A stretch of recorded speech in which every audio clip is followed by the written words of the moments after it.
Imagine walking through a peaceful fall festival, leaves crunching beneath your boots, the scent of kettle corn and cider in the air, children's laughter echoing from carnival rides and hair rides under the golden October sky.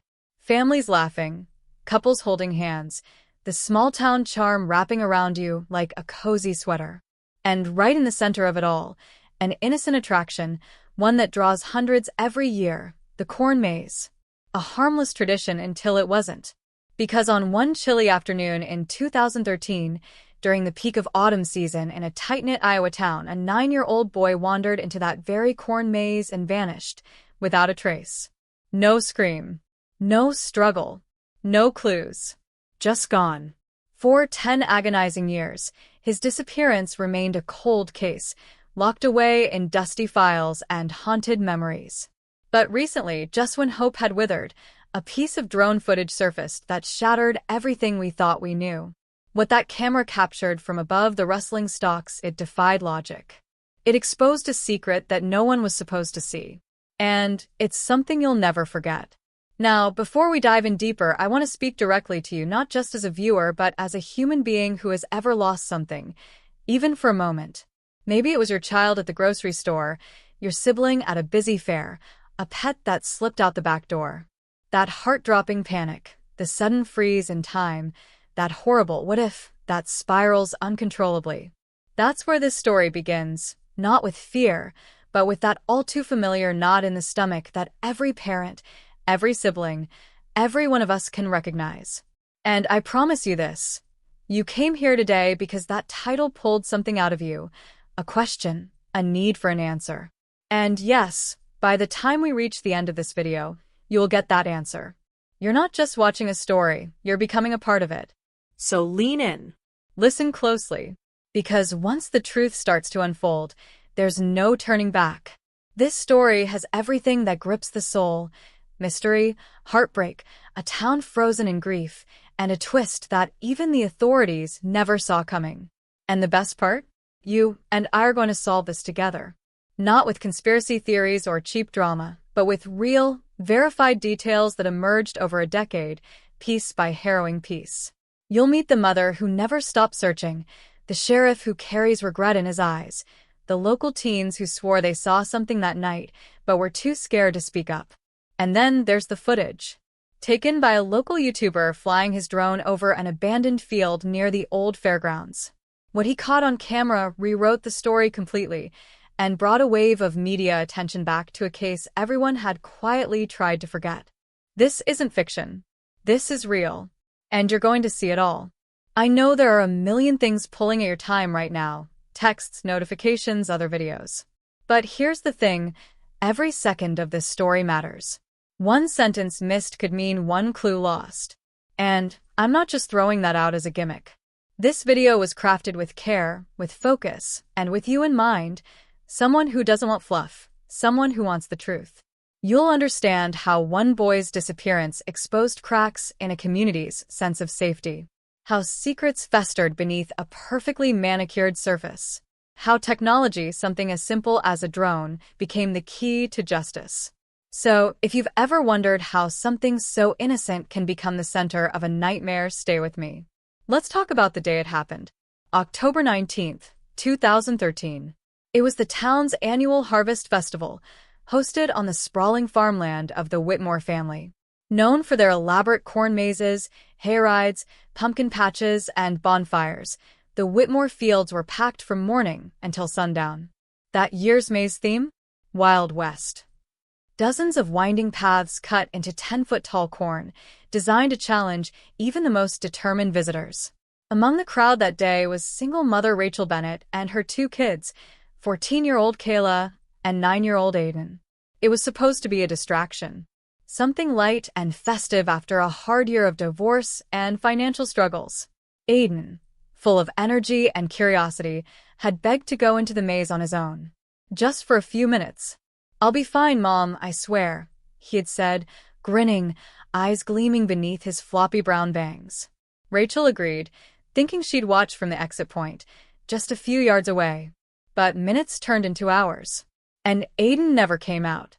At first, they thought he'd just gotten turned around. Volunteers, staff, and even off-duty police combed the maze section by section. By nightfall, helicopters with thermal imaging joined the search. The entire town rallied. Yet, nothing. No shoe, no flashlight, no signs of distress. The maze was eventually torn down stalk by stalk. Dogs brought in. Lakes dredged. Still silence. It was as if the corn swallowed him whole.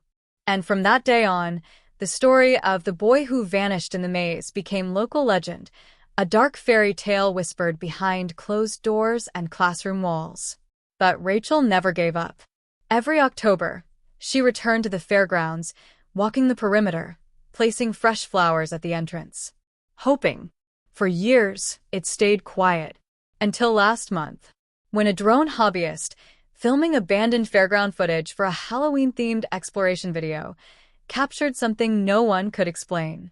Footage that, when analyzed frame by frame, revealed a pattern carved into a nearby field. A pattern that hadn't been visible from ground level. A formation made from flattened crops, symmetrical, eerie, and unmistakably deliberate. And at the center, a small, sun-bleached backpack. One that Rachel instantly identified as Aiden's. This wasn't just a breakthrough. It was a revelation. A message. A secret that had been sitting just out of reach, waiting to be discovered from the sky. But what does it mean? Who placed it there? How did it stay hidden for so long in a town where everyone knew everyone? And most importantly, what happened to Aiden? These are the questions we're going to unravel, step by step, moment by moment, together. I'll show you the timeline. The interviews. The forensic photos. You'll hear from drone experts, local law enforcement, and even psychological profilers who were brought in after the new discovery. This is not just about closure. It's about the kind of story that grips you because it could have been your town, your child, your life. As the leaves turned this year and the crisp wind returned to Whitmore County, that ghost of a boy walked out of legend and back into the public eye. And what's coming next is something nobody, not even the closest family, was ready for. Because the real shock? It wasn't the backpack. It wasn't the symbol. It wasn't even what investigators found buried beneath the field. It was what the drone didn't catch. What moved after the drone left. And what that means for the town, for the family, and for the truth. You need to see this with your own eyes. So stay with me. Don't skip. Don't scroll. You've made it this far. And trust me, you'll want to see how this ends. Because we are just one layer away from uncovering a truth that was never supposed to see the light. And what happens next will change everything. In the days leading up to his disappearance, Aiden Bennett was like any other energetic, slightly mischievous 9-year-old boy with a big imagination and an even bigger heart. He had an insatiable curiosity that sometimes worried his mother, Rachel, but always charmed the people around him. He loved old adventure cartoons, building forts with bedsheets, and pretending to be a detective solving backyard mysteries. His teachers described him as a bright light, a little boy who loved puzzles and always asked questions that made adults pause and smile. But behind that playful nature, Rachel had noticed something different in him in the weeks before the Harvest Festival. He had become more reserved, often gazing out the window during dinner, lost in thought. He started drawing odd shapes in his notebooks, geometric spirals and symbols that didn't seem to make sense, even to him. And then there were the dreams, vivid, recurring nightmares that would jolt him awake in the middle of the night. Rachel had chalked it up to childhood imagination stirred by Halloween season. But now, looking back through the fog of time, she wonders if those dreams were trying to tell her something. Something neither of them understood until it was too late. The small town of Whitmore didn't make headlines often. Nestled between farmland and forest, it was a quiet Midwestern place where everyone seemed to know everyone. The kind of town where a single missing child sent shockwaves that never really faded. And in the aftermath of Aiden's disappearance, that calm facade began to crack. People started whispering about the Whitmore fields, wondering if something darker lurked beneath its festive charm. Suspicion fell on the maze designers, local high school students, some of whom had access to restricted areas and knew every twist and turn like the back of their hand. A few of them were known troublemakers, especially one named Tyler Crane, who had been caught smoking near the barn and once bragged at a party that he could disappear in the maze for hours without anyone finding him. He'd even posted a grainy Instagram photo that showed a strange tunnel he claimed led out of bounds, though when questioned, he laughed it off as a joke. But investigators never fully dismissed the possibility that someone with insider knowledge might have lured Aiden away or hidden him. Then there was the groundskeeper, Walter Finch, a gruff older man with a patchy work record and a history of odd behavior. Locals described him as a loner, the type who muttered to himself and carried a pocket knife everywhere. He'd been working at the Whitmore Fields for nearly a decade before Aiden vanished and was reportedly one of the last people seen near the maze that afternoon. He claimed he was repairing a broken irrigation pipe, but the timeline never quite lined up. Still, with no physical evidence, he was eventually dismissed as another eccentric local caught in the crossfire of grief and speculation. Years passed, and rumors about Walter faded, though some residents continued to eye him with quiet suspicion. It was the kind of story you'd hear whispered in diners and passed along at school bus stops. Never loud, never proven, but never quite gone. Rachel, meanwhile, spent every waking moment trying to connect the dots. She sifted through security footage, filed open records requests, hired private investigators, and joined online forums dedicated to missing persons. She became consumed by the case, which took a heavy toll on her relationship with her daughter, Kayla. Once inseparable, the two drifted apart in the years after Aiden's disappearance. Kayla, a teenager navigating high school and grief, struggled with the weight of being the sister of the missing boy. She tried to live a normal life but couldn't escape the looks, the questions, or the guilt. She blamed herself for letting Aiden go into the maze alone, even though it had never been her responsibility. Their house became quieter. Holidays passed with empty chairs and unopened presents. And all the while, Rachel kept digging, certain that someone knew something, and that the truth, however painful, was still out there. The mystery deepened when Rachel received an anonymous letter 3 years after the incident. Postmarked from 2 towns over, it contained only a single sentence. "He's not lost, he was taken." No return address. No fingerprints. The handwriting was shaky, almost like a child's, but oddly deliberate. The sheriff's office conducted tests and consulted handwriting experts, but the lead fizzled out. Still, that letter became Rachel's obsession. She pinned it to her corkboard, surrounded by photos, maps, and notes. Over time, her small home began to resemble a detective's war room. It was more than grief, it was purpose. The maze hadn't just swallowed her son, it had stolen her sense of security, her trust in the people around her, and her belief in the innocence of small-town life. And then came the drone footage. At first, it seemed like just another YouTube exploration video, one of many fall-themed uploads aimed at boosting Halloween views. The creator, an amateur urban explorer named Derek Miller, had no idea what he'd captured until one of his followers pointed it out in the comments. At the 3:46 mark, just before the camera pivots west, there's a flicker of movement, a shadow or figure darting beneath a row of withered stalks, too fast to identify, but clearly there. Slowing the footage down only raised more questions. But that wasn't the only thing viewers noticed. Several frames later, the drone soared over a cleared section of the cornfield that had once been closed to the public. And in that space, as Derek adjusted his focus, an odd spiral pattern came into view, barely visible, as if pressed gently into the soil long ago. At the center, half buried and sun-bleached, was what looked like a child's backpack. It matched the exact description of the one Aiden had carried that day, navy blue with orange zippers and a patch of a cartoon fox. Rachel confirmed it immediately. She still had the receipt from the store where she bought it. It was no coincidence. Someone had placed it there. Recently, investigators returned to the site with cadaver dogs and ground-penetrating radar, combing every inch of the field. What they found buried beneath the spiral remains classified, but unofficial sources claimed it wasn't human remains. It was something else. Something disturbing enough to reopen the entire case. Rumors spread quickly. A time capsule, ritual markings, remnants of a long-forgotten underground shelter. Some believed it was tied to local folklore, a tale about the Watcher in the Corn, an old ghost story that teens dared each other to whisper near bonfires. Others pointed fingers at fringe groups that had been spotted near the area in years past, performing so-called harvest ceremonies. Theories blossomed online: cult activity, abduction rings, or even a disgraced scientist who once lived in the woods nearby and vanished around the same time Aiden did.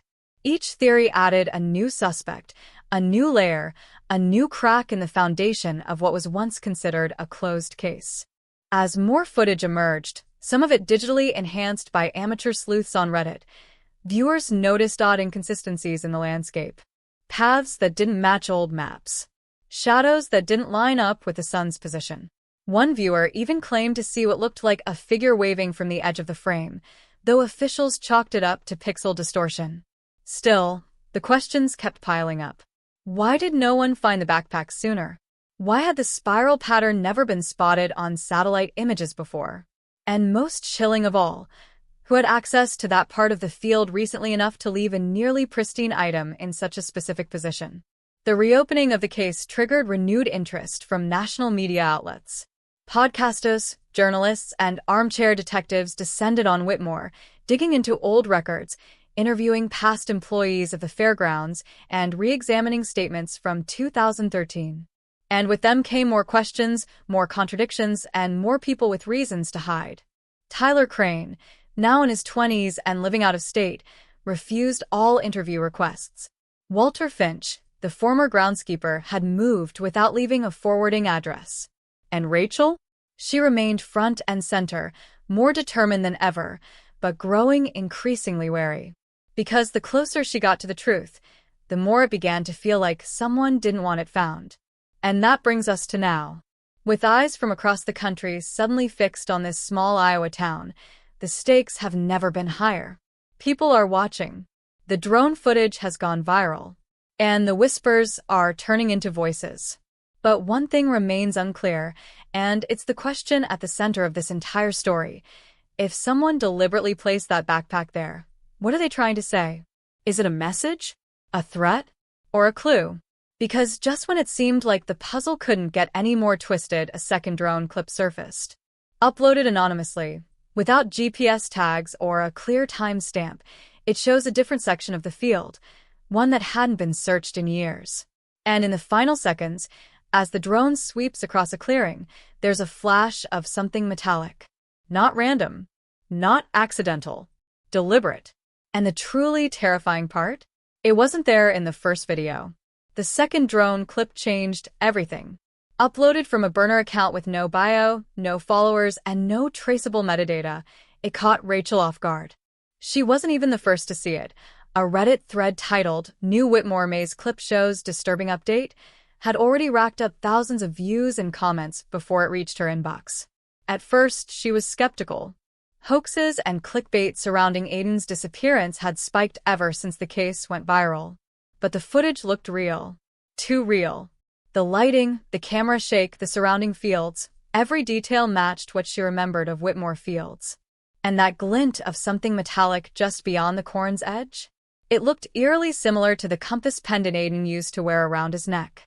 It was part of a Junior Explorer kit Rachel had given him that summer, engraved with his initials. The pendant had never been recovered during the original investigation. She stared at her screen for hours, zooming in, replaying it, hoping the angle would change. It didn't.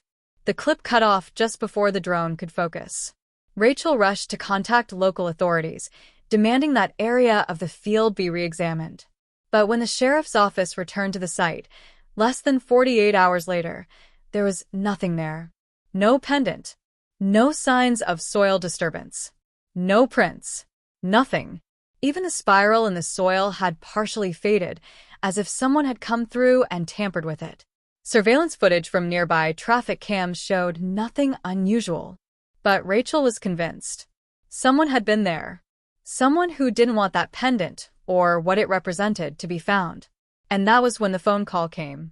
A low, gravelly voice on the other end. No name. No caller ID. Just 7 words, spoken slowly and without emotion. Stop digging, or someone else goes missing. Then silence. Rachel sat frozen in her kitchen, phone still to her ear, barely breathing. She'd heard of things like this happening, families of missing persons being warned to back off when they got too close, but it felt surreal to experience it firsthand. She called the police, but the number had already been deactivated. The call couldn't be traced. Her home security system, which had never malfunctioned before, went offline that same night.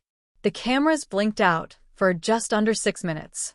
When they came back on, the latch on her back gate had been broken. Nothing was stolen. Nothing was left behind. Just that one single warning. Rachel began to wonder if someone from her inner circle had been feeding information to whoever was behind this. It was the only explanation that made sense.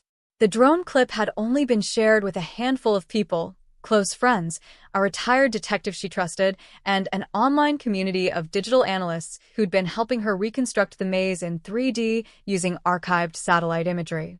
Could someone she trusted be involved? Or worse, pretending to help her while slowing her down?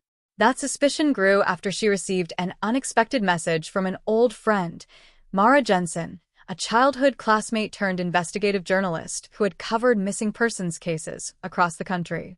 Mara had gone quiet after initially promising to help cover Aiden's story back in 2014, citing pressure from her editor and lack of access to official documents. But now, out of nowhere, she reached out again. "We need to talk. There's something I didn't tell you back then. Meet me in person." No calls.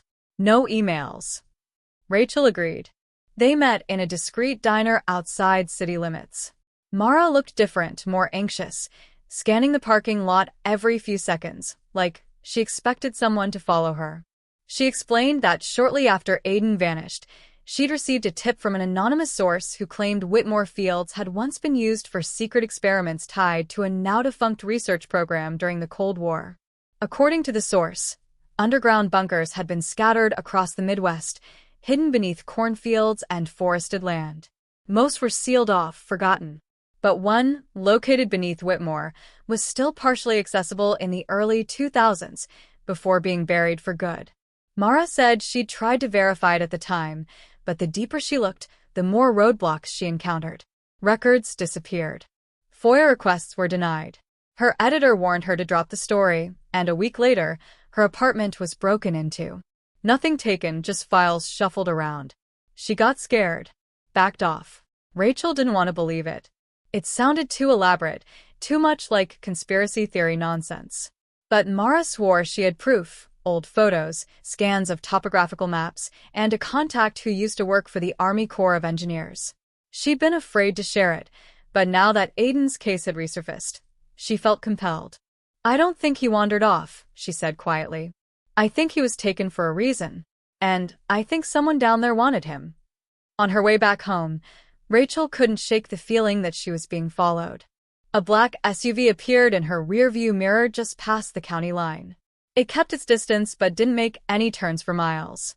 It wasn't until she reached the edge of town and pulled into a crowded gas station that it finally disappeared.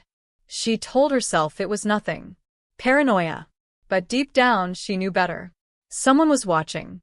That night, she returned to her wall of maps and case notes, only to discover that one folder was missing, the file that contained the letter she'd received years ago. The one that read, "He's not lost, he was taken." Gone. Not misplaced. Vanished. It had been there just the day before. She searched every drawer, every cabinet, even the trash, but it had been expertly removed. No signs of forced entry. No broken locks. Whoever took it knew exactly what they were doing. And they wanted her to know they'd been there. As she sat in the dim glow of her desk lamp, heart pounding, a new realization began to dawn on her. What if this wasn't just about her son? What if other children had gone missing under similar circumstances, but were never connected? She opened her laptop and began searching databases, cross-referencing children who had vanished from counties within 100 miles of Whitmore over the past 20 years. One name immediately stood out. Eli Carter, age 10, disappeared during a hayride event in a neighboring town in 2006. Another, Clara Monroe, age 8, vanished at a pumpkin patch in 2009. Both cases had gone cold. Both involved cornfields. Both had eerie, unexplained details. Witnesses claiming to hear strange humming sounds or seeing lights where none should have been. Rachel had never heard of them before. They were buried in old local newspapers and never made national news. The pattern was undeniable. And worst of all, the timelines overlapped. If the spiral pattern in Whitmore's field wasn't random, what if it was a signal? A mark? A portal? She was still connecting dots when her email pinged. No subject line. No sender. Just an attachment. A short, blurry video, under 10 seconds. It showed a dark underground corridor, damp, concrete walls, flickering fluorescent light. At the end of the hall, a small figure stood motionless, facing the camera, wearing a navy blue backpack. The file corrupted immediately after playing. She tried to save it, reopen it, upload it. Nothing worked. And somewhere in the silence of her home, as the wind moved gently through the trees outside, her cell phone buzzed once more. This time, a single text. You were never meant to find him. It was just after 2 a.m. when Detective Marcus Hale's phone buzzed on the nightstand beside his bed. He was 6 years retired, hadn't taken a call from the department in over half a decade, and had grown used to sleeping through the night in peaceful obscurity. But this alert wasn't from any official line. It was from a disposable burner phone he hadn't touched in years, the one he kept hidden in a locked toolbox under the floorboards in his garage, used only for emergencies tied to cases he'd promised himself he'd left behind. The message was short, vague, and chilling. Whitmore isn't over. Look in your mailbox. No cops. The sender's number was scrambled, masked behind layers of encryption. His pulse kicked up, heart pounding against his ribs as he got dressed in the dark and stepped into the thick Virginia night air, flashlight in hand. When he opened the metal mailbox at the end of his driveway, there was no letter, no package, just an old photograph, sealed in a thin plastic sleeve. It was a picture of the original search team at Whitmore Fields in 2014. But something was off. In the far right corner, partially obscured by a figure's shoulder, stood a man Hale didn't recognize. Tall, wearing a maintenance uniform, staring directly at the camera. There was something unnatural about his gaze, something calculated. Hale had combed over every piece of evidence from that case 100 times. This man had never been in any of the original files. He wasn't listed as a volunteer, and his presence had never been mentioned in any of the official reports. That photo reignited something in Hale he'd tried to bury: guilt. He had overseen the original investigation into Aiden's disappearance. He remembered Rachel well, relentless, grieving, emotionally shattered but unwavering in her belief that her son hadn't just gotten lost. At the time, the maze had yielded no leads. No torn fabric, no shoe prints, no hair, no blood. Just the slow rustle of corn and a silence that seemed too heavy, too deliberate. Hale had eventually marked the case as a presumed accidental death. The land swallowed him. He remembered telling a news outlet once, a quote that still haunted him. But now, with that photograph in hand and that anonymous message in his inbox, he felt something he hadn't in years, a dreadful certainty that he had missed something big, something deliberate. Meanwhile, back in Whitmore, Rachel's sister Claire, who had stayed mostly uninvolved over the years, burned out by the constant digging, the theories, the late-night calls, found herself suddenly yanked into the center of the storm. She came home from work to find her dog, Cooper, missing from the fenced backyard. The gate was closed, no signs of digging or damage. On the back porch, however, lay a crumpled paper crane. The origami bird had Aiden's initials scribbled on one wing, 80, the same way he used to mark his books in elementary school. Claire hadn't seen that handwriting in 10 years. Shaken, she called Rachel immediately, but the line was dead. It wasn't just going to voicemail, there was nothing. Total silence. She drove to Rachel's house, panic climbing, but by the time she got there, the lights were off and the front door was ajar. No Rachel. No signs of forced entry. Just a single sticky note on the hallway mirror with 3 chilling words: "We warned you." As local authorities began their half-hearted process of searching again, the town of Whitmore found itself on edge. Whispers circulated about strange power outages, a sudden burst of animal disappearances, and even reports of low humming noises coming from the fields at night. Residents chalked it up to paranoia fueled by old trauma, but those who lived closest to the fields knew something wasn't right. One farmer even posted grainy cell phone footage on TikTok showing his tractor stopping dead while passing the old corn maze site, its battery completely drained. The video went viral, gaining over 3 million views in days, filled with comments like, "This feels like Skinwalker Ranch stuff," and "Bro, that's some real Stranger Things energy." But the mystery deepened further when Rachel finally resurfaced, disoriented, barefoot, and wandering along a highway 30 miles from her home with no recollection of how she got there. She was picked up by a truck driver who recognized her from the viral drone footage coverage. When questioned by authorities, she couldn't remember the past 24 hours. Her phone was missing. Her wallet, too. But what she did have was even more disturbing, a small scrap of paper clenched tightly in her hand with GPS coordinates scribbled across it. The location? An abandoned grain silo just west of Whitmore Fields, closed since the early 90s after a chemical spill rendered the property unsafe. When Hale heard about Rachel's reappearance and the coordinates, he drove out to the site alone, unable to ignore the pull anymore. The silo loomed like a monument to forgotten decay, rusted stairs leading to nowhere and warning signs faded with time.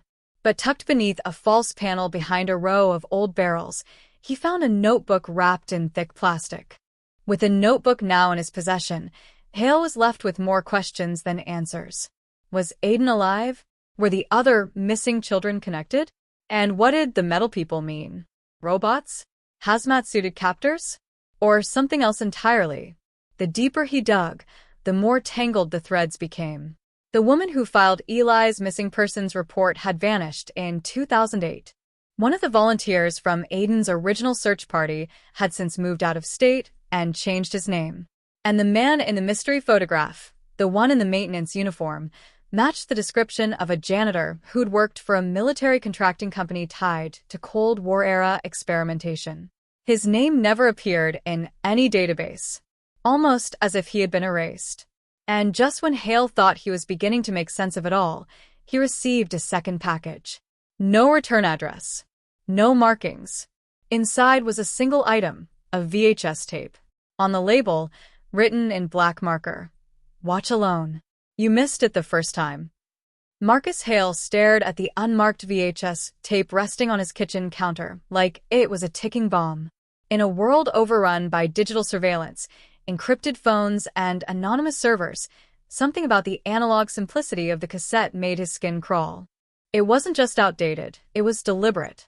Whoever sent it wanted him to dig into something ancient, something forgotten, using a medium that couldn't be hacked or intercepted.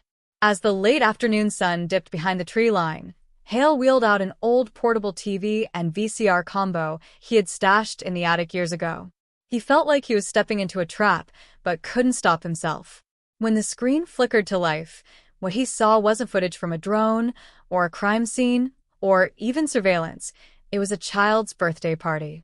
Late summer light filtered through trees, balloons swayed in the breeze, and kids ran through sprinklers with faces blurred in motion.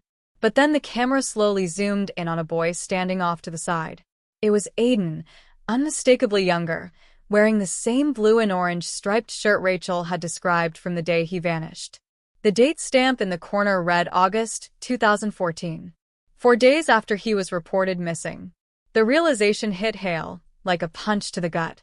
Someone had filmed Aiden after the authorities had already searched the corn maze, declared him lost, and told the town to move on. This wasn't just a random occurrence. This was proof that someone had been watching, recording, and deliberately hiding him. The footage grew shakier, as if filmed in secret. In the background, partially obscured by a tree, that same man in the maintenance uniform appeared again, still watching, still looming. Hale felt bile rise in his throat. This wasn't just a cold case anymore. It was active. And whoever had been behind it was now resurfacing for him. That night, the air in his house felt different. He double-checked every lock, every window, even the crawl space under the stairs. Years of training and instinct kicked in like an old engine turning over. At 3:13 a.m., he heard it, the unmistakable creak of floorboards near the back door. Not the kind that settles in an old house, but the slow, deliberate pressure of weight shifting from heel to toe. He reached for his sidearm from the nightstand, moving silently down the hall, heart hammering so loudly he thought it might give him away. But by the time he reached the kitchen, no one was there. Just the screen door ajar, a faint breeze trailing in. On the counter, where the VHS had been, now sat a Polaroid. A photo of him, taken from outside the house. Through the window. From that very night. Panic didn't hit him all at once. It bled in slowly, like cold water seeping into warm skin. Someone had been inside. Someone had been watching him long enough to know exactly when he'd play the tape, how he'd react, and what he'd do next. The photo was a message. Not just that they were following him, but that they were always 10 steps ahead. He drove straight to Rachel's house in the middle of the night, only to find it completely abandoned. The place had been turned upside down, drawers pulled out, cabinets emptied, furniture slashed open, as if someone had been looking for something. No signs of Rachel, no clues left behind, and worst of all, her dog, a mutt named Juno she never went anywhere without, was still in the backyard, barking frantically at the cornfield that bordered her property. Hale tried to follow the dog's barking path, flashlight beam cutting through the darkness, but nothing moved in the field. Still, he couldn't shake the feeling that someone was standing just beyond the stalks, holding their breath, waiting. The local sheriff wasn't much help either. Sheriff Daniels had been elected just 3 years earlier, the kind of lawman more focused on optics than investigations. When Hale brought him the photo and the VHS footage, Daniels' expression remained blank. He nodded politely, promised to look into it, then subtly suggested Hale take some personal time and stop letting the case consume him. It was the kind of polite dismissal Hale had given desperate parents in the past. He knew it well. But it confirmed one thing. He was alone now. Whatever was happening, the people who should have been asking questions weren't just disinterested, they were compromised. That's when the paranoia started to take a real toll. Every car behind him felt like it was following too closely. Every stranger who glanced his way felt like they were watching for too long. Even the waitress at the local diner, who usually greeted him with a smile and a warm cup of coffee, suddenly seemed cold, distant, like she knew something she wasn't saying. And then came the final blow. Claire. Rachel's sister. The one person who had stood beside him since Rachel vanished. They were supposed to meet at a secluded trailhead to go over the notebook from the silo. Claire had been combing through it for patterns, names, anything that might connect the kids. But she never showed. When Hale drove to her apartment, her car was still in the lot, engines still warm, front door ajar. Inside, her purse sat untouched on the counter, her laptop still open. And next to the sink, in a pool of shattered glass, lay her phone, cracked, but still vibrating with a missed call notification. One call. From Hale's number. Placed just 10 minutes earlier. A call he never made. He stood there in her kitchen, heart pounding, head spinning, trying to hold on to reality as it buckled beneath him. This wasn't just a mystery anymore, it was a hunt. And he wasn't the predator anymore. He was the prey. Someone, somewhere, wanted this truth buried. And they were willing to erase anyone who got too close. The morning after Claire's disappearance, Marcus Hale sat motionless in his truck, parked outside the very cornfield where Aiden was last seen. His knuckles were white around the steering wheel, mind unraveling from the weight of too many questions and not enough answers. The heat was rising again, thick, muggy air pressing against the windshield, cicadas screaming like sirens in the background. His instincts told him to retrace every step, every clue, to start from the beginning. But something felt different this time.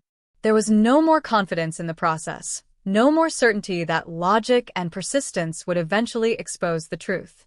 For the first time in his career, he felt like the case was laughing at him. Just as he stepped out of the truck, he received a call from a number he didn't recognize. Area code traced to a burned-out town 2 counties over, a place nearly wiped off the map during a chemical spill back in 2003. When he picked up, no one spoke. There was only static and a faint mechanical humming, followed by a distorted voice that said just 3 words. She found it. Then the call dropped. Marcus stared at the phone for a long moment, adrenaline spiking so hard he nearly dropped it. She had to mean Claire. But what had she found? And who was they? It was water-damaged but legible. Pages and pages of notes in a child's handwriting, sketches of the maze, journal entries describing being underground with the metal people, and recurring mentions of someone named Eli. Hale's blood went cold. He remembered that name. The hair-eyed boy from 2006. The case that had baffled even the most seasoned officers at the time. That investigation had been abruptly closed by state officials who cited lack of evidence, even though Eli's backpack had been found hanging from a tree over 40 feet high. No footprints leading to it, no broken branches. Just suspended there, like a warning.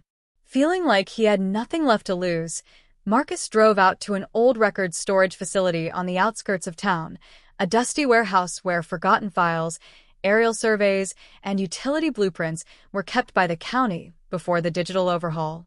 Rachel once mentioned her father used to work there part-time after retirement, a detail Marcus had dismissed at the time as irrelevant. But now, as he rifled through stacks of moldy manila folders and brittle microfilm reels, something caught his eye. A weathered envelope labeled Harvester Expansion, 2006. It was buried behind several unrelated maps, as if someone had intentionally hidden it. Inside was an aerial layout of the farm where the maze had been built, and underneath that, a second layer of blueprints revealing something never mentioned in any police report, search warrant, or official briefing: an underground storm tunnel that cut directly beneath the cornfield. The tunnel wasn't just a drainage system, it was massive. 8 feet high, reinforced with concrete, and stretching nearly half a mile beneath the surface. And at one point, the tunnel intersected with an unused fallout shelter built in the 70s, originally intended for emergency operations during the Cold War.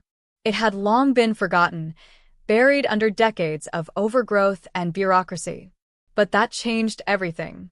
If Aiden was led into that tunnel, intentionally or by accident, he could have vanished without a trace, while the entire search effort focused on the surface above. The corn maze had never been the trap, it had only been the stage. The real disappearance happened underneath. Fueled by this revelation, Marcus drove to the entrance marked on the map, an old service hatch half hidden beneath the weeds at the edge of the woods.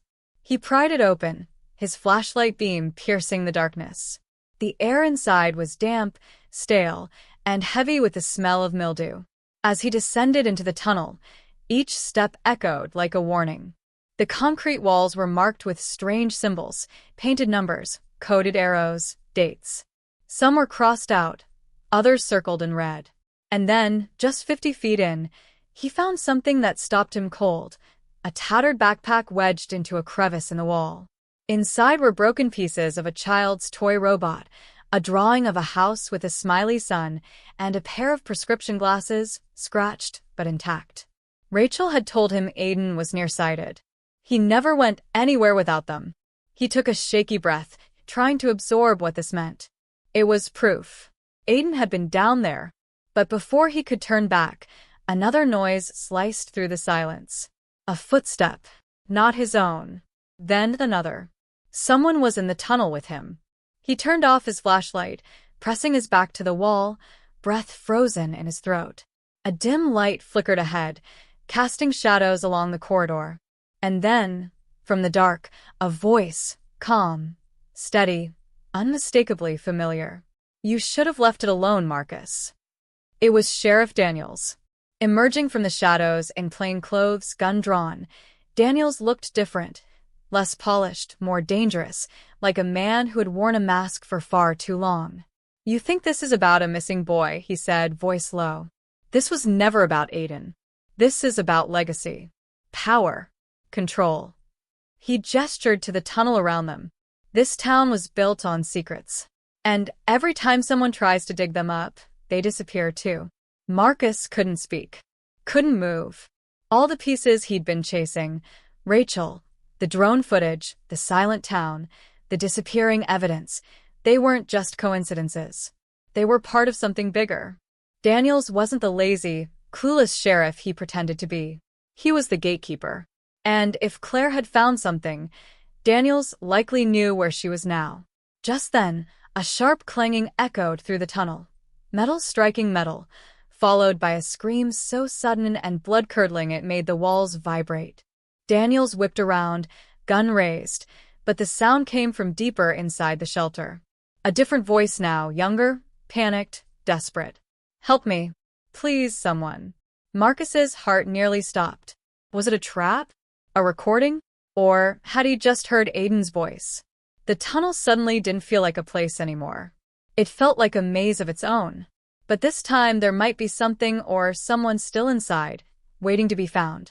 Marcus stood frozen, sweat clinging to his spine despite the cool, damp air of the tunnel. Sheriff Daniels' flashlight flickered briefly against the moisture-slick walls, casting twisted shadows that danced like specters of truth Marcus had tried to deny. That scream. It couldn't have been real. It shouldn't have been real. Yet it tore through the silence like a blade, fraying the last strands of doubt still holding Marcus back. The name, Aiden, echoed in his mind like a drumbeat, reminding him this wasn't just about solving a case anymore. This was about saving what was left of a shattered family, reclaiming the trust he'd lost, and risking everything to unearth the truth that so many people had worked so hard to bury. Daniels stepped closer, his gun still drawn, though the hand that held it trembled now, just slightly. "I didn't want it to come to this," he said. "But you've left me no choice. I kept things quiet for a reason, Marcus. You think this town's bad now? You have no idea what's hiding beneath its surface." His voice cracked, not with weakness, but with something darker. Regret, maybe. Or fear. "Walk away," he said. "Just turn around, forget the backpack, forget the tunnel, and I'll make sure this never touches your name. Claire, she'll be found, eventually. Alive even. But not if you keep pushing." Marcus stared at him, heart pounding so hard it felt like it would break through his chest. His mind raced back to Rachel, her tired eyes, the way she had clutched Aiden's drawing like it was her last lifeline. The way she had begged him to help, not as a detective, but as a friend. And now, standing in the cold dark with a man he once trusted pointing a gun at him, Marcus realized the true cost of his pursuit. The safety he thought his badge provided was gone. The people he believed in, Daniels, the department, even some of the neighbors who smiled in his direction, had been part of something festering beneath this town like rot under fresh paint. "You're protecting something," Marcus said slowly, voice steady despite the lump in his throat. "Something worse than a disappearance. What happened 10 years ago, it wasn't an accident, was it?" Daniels didn't answer. He simply lowered his gun, just slightly, and took a single step back. The silence said more than words ever could. Then Marcus heard it again, a voice, clearer this time. "Marcus." It was Claire, distant but unmistakably hers. It wasn't just a cry for help, it was a plea. Raw. Terrified. Real. He turned toward the echo, but Daniels lifted the gun again, the hesitation in his eyes replaced with steel. "You go down that hallway and you don't come back. You want answers, you'll get them, but you'll lose everything else. Your badge. Your future. Maybe your life." The ultimatum hit him like a punch. It wasn't theoretical anymore. He couldn't unsee the maps, the backpack, or the cryptic phone call. But Daniels wasn't bluffing. If Marcus moved forward, he'd be alone. No backup. No resources.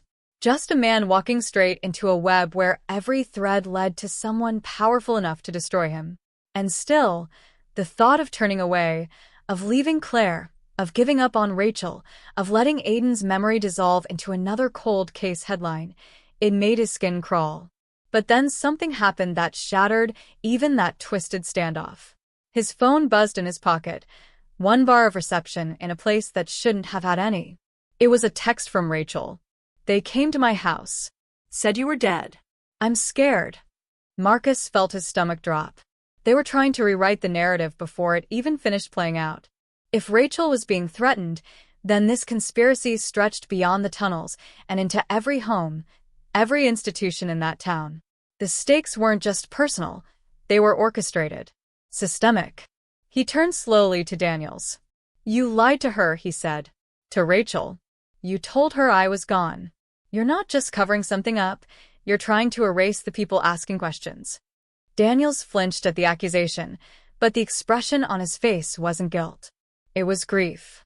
We're all stuck in this, Marcus. You think I wanted to be part of it? I was brought in after the incident. I didn't even know what they'd done until it was too late. But once you're in, they own you. Marcus had a choice now. He could press forward into the dark, where Claire's voice still called weakly from beyond a concrete bend. Or he could turn back, expose Daniels, try to protect Rachel before whoever they were got to her. But he knew deep down that backing out now meant the truth would die down there in the tunnel, buried beneath the same lies that swallowed Aiden.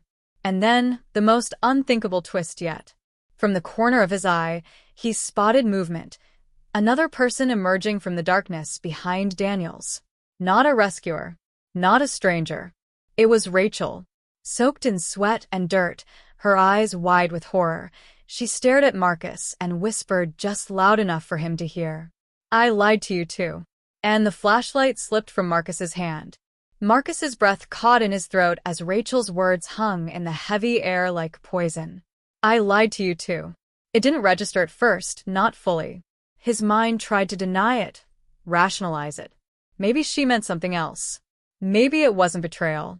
But the way she stood there, shadowed and still, her hands trembling as if fighting an invisible weight, he knew. It wasn't just Daniels. It wasn't just a corrupt sheriff or a town with secrets buried in its fields. This was deeper, older, and far more orchestrated than anything Marcus had been prepared for. He stumbled back a step, heart hammering, eyes darting between Rachel and Daniels, whose silence had become almost reverent, as though he too had been waiting for this truth to break the surface. Rachel moved slowly, avoiding eye contact, her voice low and raw. It started before Aiden disappeared. There were whispers, strange disappearances, strange money flowing into the town. My father was one of the first to know. He tried to tell someone, and then he was gone. The fire at the mill? That wasn't an accident. But the insurance company called it faulty wiring and let it go. We all let it go. I was scared, Marcus. I was a kid. Her voice cracked, and she turned to face him. But when Aiden vanished, I knew. I knew it was connected. And I did nothing. Marcus shook his head, trying to process the flood of information. Rachel, what are you saying? That you knew he was taken? That you let it happen? No, she said sharply, stepping forward. I didn't know who took him, but I knew it wasn't random. And when the sheriff came to our door that night and told us to stop asking questions, I should have fought back. But I didn't. I played along. And when you came back to town and started digging again, they came to me, told me to keep you distracted, told me it was the only way to keep you alive. Marcus's stomach turned. The Rachel he thought he knew, the desperate, grieving sister, had been a puppet in someone else's game. But she wasn't the mastermind. She was another piece just like Daniels. Controlled. Complicit. But still human. Still broken by fear. They, he repeated, barely able to keep his voice steady. Who's they, Rachel? Daniels stepped forward now, resignation washing over his face. It's not just the sheriff's office. It's the city council, the land developers, even the local pastor. Every major figure in this town has ties to it.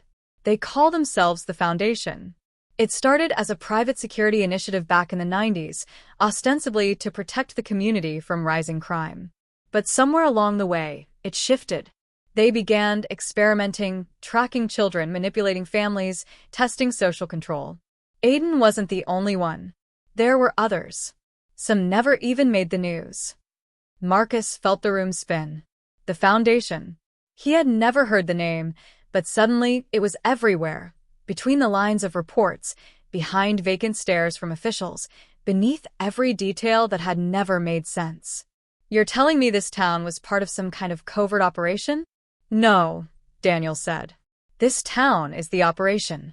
A sharp crack echoed through the tunnel. Gunfire, close. Dust rained from the ceiling, and the sound of rushed footsteps followed. Rachel's eyes, went wide. "They're here," she whispered. They knew this moment would come. In a heartbeat, the narrow passage exploded into chaos. Daniels shoved Marcus to the side just as another shot rang out, grazing his shoulder. Rachel screamed, ducking behind a rusted pipeline. A group of masked men, faces obscured, moving like they'd trained for this exact scenario, stormed the passage from the shadows, forcing them all to scatter. Marcus barely had time to grab Rachel's hand and run. Daniels stayed behind, firing blindly to buy them seconds. They sprinted deeper into the tunnel, the air growing colder, the walls damp with time. Behind them, voices barked orders. "Don't kill the girl." And it was in that moment Marcus realized the truth. Rachel wasn't just a manipulated pawn. She was the key. They didn't want her dead. They wanted her silence. And now that she had spoken, the Foundation would do anything to shut her down. Rachel choked out a sob as they ran, stumbling over debris. "I didn't know they'd follow me down here. I thought." Her sentence ended in a gasp as she tripped, falling hard. Marcus grabbed her arm and pulled her up, blood staining her sleeve from a gash on her elbow. "We have to keep going," he said through gritted teeth. "You're not dying down here. Not like this." They burst through a heavy door and found themselves in what looked like an old research outpost. Dusty equipment, forgotten monitors, boxes marked with strange military codes. A bulletin board in the corner was filled with maps and red pins, all centered around the corn maze. Old photos showed children, most of them now probably long gone. In one picture, labeled Subject B7, Marcus saw Aiden, eyes wide. Dated 2 months after the day he disappeared. Rachel stared at the wall, frozen. This was real? All of it. Marcus didn't answer. He couldn't, because his eyes had landed on another photo, lower down, one showing Rachel, younger, labeled Control Variable. And behind her stood a man he recognized, Rachel's father, the one who had supposedly died in the mill fire. The man wasn't just in the photo. He was listed on a roster pinned beside it. Foundation Executive Officer, Jonathan Elrich. Rachel backed away slowly. No. "No, that's not right. My father's dead. He died in the fire. I saw the body. I went to the funeral." Marcus looked at her, expression hardening. "Are you sure? Or is that just what they wanted you to believe?" Before Rachel could respond, a loud boom rocked the tunnel. Dust and concrete rained down from above. The exit was caving in, and they were out of time. The heat from the explosion still lingered in the air, a thick, choking cloud of concrete dust and dread hanging over them as Marcus and Rachel stumbled through the crumbling tunnel. The data they'd just uncovered felt radioactive, lethal if exposed too long, but impossible to leave behind. Rachel clutched the folder with trembling hands, each page inside more damning than the last. The Foundation wasn't just manipulating townsfolk, hiding children, or running psychological experiments. They were crafting generational narratives, fabricating deaths, rewriting identities, building test subjects from the ground up. It wasn't about control anymore. It was about legacy. And Rachel wasn't a victim of the story. She was born from it. They emerged into what looked like a bunker, a control center with blinking monitors and humming servers running on backup generators. The main chamber was filled with wall-sized screens showing maps of the surrounding county, photos of families that had no idea they were being watched, and security footage dating back decades. As Rachel moved toward a cracked monitor looping grainy footage of her as a child in a hospital bed, Marcus stared at the far wall. A glowing display read, "Live Monitoring, Control Group Epsilon." And there, in the corner of the screen, was Aiden. Older. Gaunt. Alive. Marcus's breath hitched. "Rachel, he's in this building." Before she could speak, a cold, familiar voice echoed through the chamber. "Of course he is. And so are you." Marcus turned sharply, and from the shadows stepped Jonathan Elridge, Rachel's father, alive and very much unchanged. His suit was pristine, his expression unreadable. But it was his eyes, calculating, devoid of regret, that said everything. Rachel froze. Her face crumbled in disbelief. torn between horror and hope. Dad, you died. I watched them bury you. Jonathan smiled softly, like a man amused at a child's misunderstanding. No, sweetheart. You watched what we needed you to see. Marcus stepped forward, anger simmering just below the surface. Why? Why fake your death? Why torment your daughter? Why take Aiden? Jonathan let out a breath, almost tired. Because it was necessary. The Foundation's work is about evolution, Marcus. Human adaptability. We select families, control environments, manipulate trauma and loyalty to study what makes people break, and what makes them survive. Rachel was never meant to know, but she proved to be more resilient than expected. Rachel took a step back, clutching the data folder like a lifeline. Her voice was sharp now, wounded. You used me. You used Mom. You let me believe I was an orphan just to see how I'd react under pressure. No, Jonathan said. We observed you, and we were proud. You were the only subject to fight back without manipulation. That's why you were chosen to lead the next phase. Marcus clenched his fists. That's what this is about. Turning her into some kind of lab manager for your twisted experiment. Jonathan nodded once. She's the culmination, the control, and the chaos. The proof that the program works. And you, his eyes fell on Marcus. You're just a variable we never accounted for. Sirens suddenly wailed through the chamber. Emergency lights flashed crimson. Jonathan didn't flinch. You triggered a dead man's switch when you opened that data file. The entire facility is sealing off. But we have time for one more decision. He stepped aside, revealing a panel behind him. On one side of the room, a heavy door leading to the upper floors, where Aiden was likely being held. On the other, a second passage already beginning to fill with gas, the ventilation system humming. You can save the boy, or you can save the truth. The data, the evidence. But not both. The system's integrity won't allow it. Rachel's mouth dropped open, panic blooming in her eyes. No, you can't make us choose. Jonathan tilted his head. I'm not making you. You're free to decide. That's the beauty of it. Free will. A final test. Marcus turned to Rachel, his mind racing. If they saved Aiden, the evidence would be lost, no way to bring down the Foundation or expose the truth to the outside world. But if they save the data, they might never get Aiden back. Rachel's hands trembled as she looked between the doors. I can't do this. Marcus moved beside her, voice low but firm. You don't have to. We choose together. Like we always have. She looked up at him, tears streaming. And then, for the first time, her face hardened. She walked past Jonathan, who did not stop her, and slammed a button on the wall. A digital countdown began. She turned to Marcus. We're getting Aiden, but I'm not leaving this place without a scar. As they rushed toward the door, the screen above flickered, and for a split second, it glitched. A video loop of Rachel, as a teenager, speaking into a camera. If you're seeing this, then I've failed. But someone has to know the truth. Marcus froze. What is that? Jonathan's smile faltered. That wasn't supposed to play yet. Rachel's eyes widened. I don't remember that. The screen continued. They made me forget. They wiped my memory after the trial run.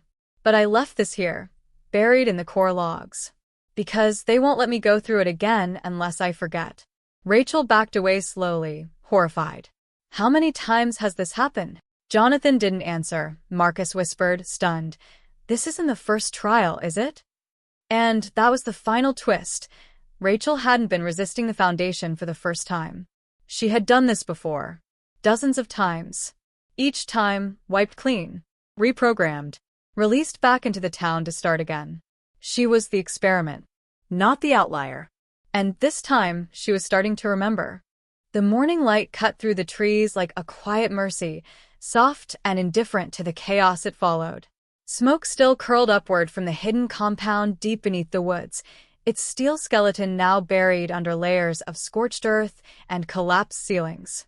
The explosion hadn't been part of their plan, but when Rachel and Marcus reached the final chamber with Aiden in their arms, bruised but alive. They knew they wouldn't be allowed to leave without making a choice that changed everything. Rachel had triggered the purge protocol herself, setting fire to a system that had rewritten her past so many times it no longer felt like it belonged to her. And when they emerged from the tunnel, coughing, bloody, and covered in ash, the silence that followed wasn't relief. It was rebirth. Days passed in a haze of debriefs, federal questioning, and a media circus that exploded once the leaked files hit the internet. Whistleblowers stepped forward. Anonymous sources confirmed the experiments had been running for decades. Families across the country came forward with eerily similar stories: missing children, unexplained documents, memories that felt fragmented. The foundation was real. The footage was real. The conspiracy wasn't just a theory. It had been government-adjacent, tech-funded, and so deeply embedded in civil systems that no single agency could claim full responsibility. It became one of the most searched topics on YouTube, with hashtags like #ProjectEpsilon and #ForgottenTowns trending for weeks. The algorithm fed the public's hunger for answers, while the truth, in all its complexity, overwhelmed them with more questions than the news cycles could handle. But Rachel didn't stay to watch it unfold. She disappeared from the spotlight just as quickly as she had entered it. One moment, she was sitting on a late-night show across from a sympathetic host, her face pale under the studio lights, her words trembling as she explained what it meant to lose yourself in a lie designed to feel like home. The next moment, she was gone. No Instagram updates. No location tags. Not even Marcus could say, for sure, where she went. All he had was a letter, handwritten in Rachel's slanted, uneven scrawl, left on the dashboard of his truck the morning after they returned to the surface. She wrote that she needed to rebuild from somewhere quiet, somewhere real. That every truth she'd uncovered only made her feel more uncertain of what parts of her were actually hers. She thanked him for reminding her that not all connections were synthetic. That love, when chosen freely, could still exist outside of the chaos. But she couldn't bear to live her life under a microscope, even one wrapped in sympathy and outrage. She had escaped the Foundation's shadow, but the weight of being its most successful experiment haunted her in ways no one else could understand. The last line of the letter stuck with Marcus the most. "If I've been rewritten before, then maybe I'm not the Rachel you knew. But I'm the one who chose you. And maybe that's the only truth that ever mattered." Months passed. The media moved on to newer scandals. The legal battles over the Foundation's survivors grew messy and bureaucratic, and conspiracy theorists hijacked the narrative with wild, viral speculations. But in a quiet town far from where it all started, a woman with no digital footprint and a boy who had finally begun to sleep through the night spent their evenings watching the sun dip below the mountains, trying to build a version of life that didn't require answers. Aiden never asked about the past. Maybe he remembered more than he let on. Or maybe, after so many cycles of trauma, he simply chose peace. Back in the city, Marcus kept a copy of the leaked files locked away, not for revenge, not for justice, but as a reminder. A record that truth, even when buried, has a way of surfacing. Sometimes in whispers, sometimes in fire. He visited the woods once a year, leaving a stone on the scorched ground where the facility used to be. He never told anyone why. And yet, somewhere deep in the code of a forgotten server, one not destroyed in the explosion, a process restarted. Lines of programming blinked to life. Facial recognition algorithms recalibrated. A voice log tagged Rachel Alpha_iteration 14 queued itself for playback. And a new location pinged quietly on a satellite grid. Because stories like this don't end. They pause. They evolve. They adapt. And sometimes, they start all over again.